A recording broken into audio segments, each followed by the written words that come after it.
महोदय, किसी की बात कोई बदगुमान ना समझे, इस जमीन का दर्द कभी आसमान ना समझेगा। ये प्रावधान सबसे पहले उस समय की यूपीए सरकार ने किया है कि शिया बोर्ड में शिया ही रहेंगे, सुन्नी बोर्ड में सिर्फ सुन्नी ही रहेंगे। इस देश में कोई भी मौजूदा कानून के ऊपर में रहेगा, ओवरराइडिंग इफेक्ट रहेगा। विधेयक की व्याप्ति की समिति कर सकती है। विगत में कई संयुक्त समितियों ने विधेयकों में ऐसे संशोधन किए हैं। श्री किरण रिजिजू जी।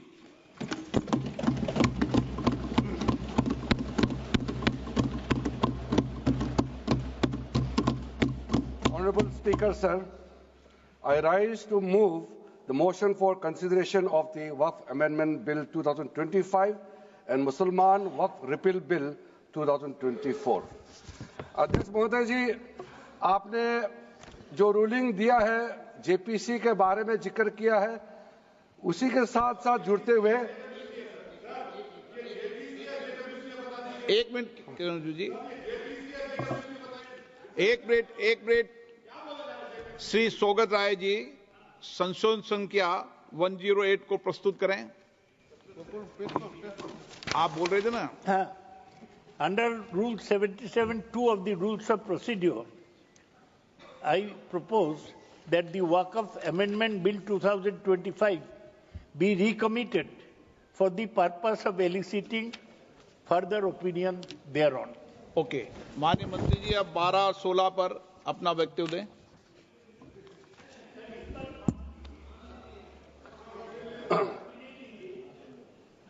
आपका जो जब मैं ओपनिंग करूंगा उसका भी जवाब आएगा और बाकी अमेंडमेंट तो आखिरी में आता ही है।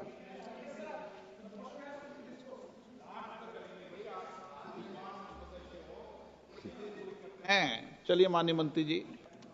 माननीय अध्यक्ष महोदय, हम सबको बहुत डिटेल में जाने का भी आवश्यकता नहीं है। कमेटी के बारे में उसका जिक्र काफी हो चुके हैं, लेकिन मैं इतना कहना चाहता हूं कि जो कमेटी इस बार दोनों सदन लोकसभा राज्यसभा मिला करके ज्वाइंट कमेटी में वक्फ अमेंडमेंट बिल पे जो चर्चा हुई है, आज तक भारत के संसदीय इतिहास में इतना व्यापक रूप से चर्चा, कंसल्टेशन और समय कभी नहीं दिया है। इसलिए मैं जो ज्वाइंट कमेटी में जितने मेंबर्स दोनों सदनों के लोकसभा और राज्यसभा में जो सदस्य उस कमेटी में थे, मेरे तरफ से सरकार की ओर से मैं धन्यवाद देता हूं, अभिनंदन करना चाहता हूं। अध्यक्ष महोदय जी, कुल मिलाकर के 97,27,772 याचिकाएं ऑनलाइन, फिजिकल, मेमोरेंडम के रूप में, रिक्वेस्ट के रूप में और सुझाव के रूप में पूरे तरह से सरकार ने देखा है। वो जेपीसी के माध्यम से हो या डायरेक्ट दिया हो, हमने सब उसको देखा है। इससे बड़ा कभी भी, इससे ज्यादा संख्या में किसी भी बिल के ऊपर में लोगों का याचिकाएं नहीं आया आज तक। कुल मिलाकर के 284 डेलीगेशन ने अलग अलग समुदाय के जो स्टेक होल्डर्स है, उन्होंने कमेटी के सामने में अपने बात को रखा है, सुझाव भी दिया है। 25 स्टेट गवर्नमेंट और यूनियन टेरिटरीज का वक्फ बोर्ड्स ने अपना सबमिशन भी पेश किया गया है। इसके अतिरिक्त कई लीगल लुमिनरीज, विद्वान लोग हैं हमारे समाज में, कम्युनिटी लीडर्स हैं, अलग अलग धार्मिक संस्थाओं का प्रतिनिधि, charitable organisation, civil society, academicians, researchers, policy makers, सब ने इस कमेटी के सामने में पेशकश किया है। उसके साथ साथ मैं कहना चाहता हूं सर, आज जब मैं जो बात रखूंगा आपके सामने में, पिछली बार जब हमने ये प्रस्तुत किए थे बिल को इस सदन में, तब भी मैंने कई बातें बताई थी। आज मैं उसको नहीं दोहराते हुए कुछ बातें मैं जोड़ूंगा और मुझे अपना बात रखने के बाद सिर्फ उम्मीद ही नहीं, पूरा यकीन है कि जो लोग इस बिल को विरोध कर रहे थे, वो हृदय में भी बदलाव होगा। पॉजिटिव सोच के साथ इस बिल में सब समर्थन करेंगे। ये मैं विश्वास के साथ आप आगे अपना बात रखना चाहता हूं, क्योंकि मैं पॉजिटिव नोट से बात रखना चाहता हूं, तो इसलिए एक मेरे जो मन की बात है मैं कहना चाहता हूं, तो इससे अच्छा संदेश जाए। किसी की बात कोई, अध्यक्ष महोदय, किसी की बात कोई बदगुमान ना समझे, इस जमीन का दर्द कभी आसमान ना समझेगा। ये मैं दिल से कह रहा हूं, क्योंकि अच्छा सोच के साथ, बड़ा दिल के साथ, खुले मन से मैं ये प्रस्ताव आपके सामने में पेश कर रहा हूं। सर, कई लोगों ने अपने अपने तरीके से बातें रखी हैं। किसी ने कहा ये प्रावधान अनकॉन्स्टिट्यूशनल है, गैर संवैधानिक है। किसी ने कहा ये इलीगल है, अनलॉफुल है।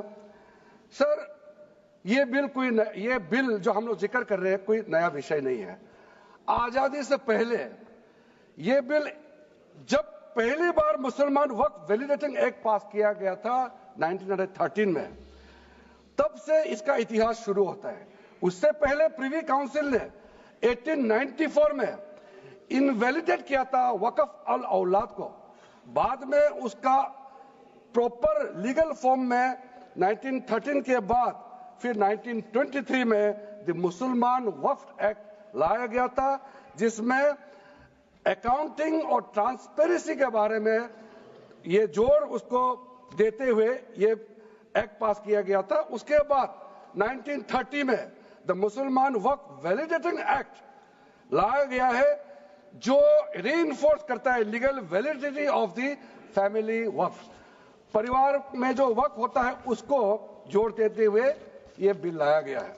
उसके बाद आजादी के बाद 1954 में 1954 में वक्फ एक्ट पहली बार आजाद भारत का एक्ट बनी, और उस समय स्टेट वक्फ बोर्ड का भी प्रावधान उसी 1954 एक्ट में प्रावधान किया गया था।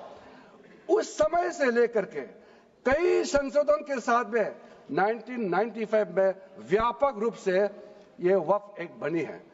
तो उस समय किसी ने नहीं कहा कि ये एक्ट अनकॉन्स्टिट्यूशनल है, किसी ने नहीं कहा उस समय ये अनलॉफुल है। आज जब हम उसी बिल को सुधार के ला रहे हैं, तब आपको ये अनकॉन्स्टिट्यूशनल, अनलॉफुल का ये शब्द इस्तेमाल करने का आपको ये नौबत कैसे आया? ये सोच क्यों आया? अगर आप सच्चे दिल से सोचते और मन साफ होते तो आप तर्क पे जाते। इस संशोधन बिल में जो जो तर्क है आप उसमें बात कीजिए। आप उसको छोड़ के जो कोई लेना देना नहीं है बिल में, उसका बात आप लेकर के लोगों को गुमराह करने का, बरगलाने का काम जो किया है, उसको मैं शुरू में साफ करना चाहता हूं। अध्यक्ष महोदय जी, 1995 में ट्राइब्यूनल का पहला व्यवस्था किया गया है, ताकि वक्फ बोर्ड का कोई भी निर्णय किसी को अगर पसंद नहीं है या उसको चैलेंज करना चाहता है, तो वक्फ ट्राइब्यूनल वहां आप जा सकते हैं। उसका प्रावधान पहले बार हुए हैं, और उस समय यह भी फैसला हुआ कि 5 लाख से ज्यादा आमदनी किसी वक्फ प्रॉपर्टी में है, उसके लिए सरकार एग्जीक्यूटिव ऑफिसर्स अपॉइंट किया जाएगा। ये भी 1995 में शुरुआत की है। अध्यक्ष महोदय जी, ये आज एक ट्रिगर पॉइंट क्यों हुआ है? ये अमेंडमेंट बिल लाने का आवश्यकता सबसे ज्यादा शुरुआत कहां से हुई? मैं संक्षेप में बताना चाहता हूं। 2013 में, 2014 में हम सब चुनाव में गए, और चुनाव में जाने से पहले 2013 में कुछ कदम ऐसे उठाए गए हैं जो आप सुन करके, आप सदस्य के रूप में भी और इस देश का नागरिक होने के कारण आपके दिमाग में यह बात जरूर सवाल उठेगा कि ऐसा कदम क्यों उठाया गया है। सर, 2013 में पहला यह बदलाव हुआ कि इस देश में कोई भी आदमी, कोई भी इंसान, चाहे वो हिंदू हो, मुसलमान हो, सिख हो, ईसाई हो, पारसी हो, बौद्ध हो, जैन हो, वक्फ क्रिएट कर सकता है। सबको मालूम है वक्फ एक मुसलमान का अल्लाह के प्रति अपना एक उसका एक पायस, चैरिटेबल, रिलीजियस पर्पस के लिए वक्फ क्रिएट किया जाता है। लेकिन उसमें डाइल्यूशन करके 2013 में कोई भी वक्फ क्रिएट कर सकता है। ये प्रावधान सबसे पहले उस समय की यूपीए सरकार ने किया है। दूसरा, आपने सारा वक्फ को स्पेसिफिक कर दिया कि शिया बोर्ड में शिया ही रहेंगे, सुन्नी बोर्ड में सिर्फ सुन्नी ही रहेंगे, और कोई भी बोर्ड हो सिर्फ उनके लोग ही रहेंगे, बाकी कोई उसमें आ नहीं सकता है। ऐसा आपने प्रावधान किया। तीसरा, 2008, सर आप शांति से सुनने के बाद आप जो भी पूछेंगे हमारा रिप्लाई तो आएंगे ही सर। डिबेट का आखिरी में है, मेरा फिर से रिप्लाई होगा। तो अभी मैं जब शुरुआत में कुछ दृष्टिकोण रख रहा हूं, इसमें कोई हस्तक्षेप ना करे, ध्यान से सुनिए, ताकि हमारा डिबेट का स्तर भी ऊंचा रहे और तर्क भी सामने में आ जाए।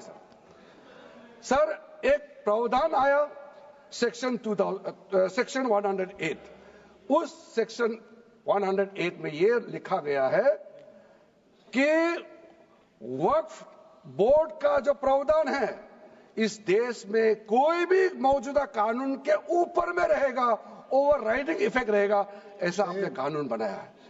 इस देश में ऐसा कानून कैसे मंजूर कर सकते हैं अध्यक्ष महोदय जी?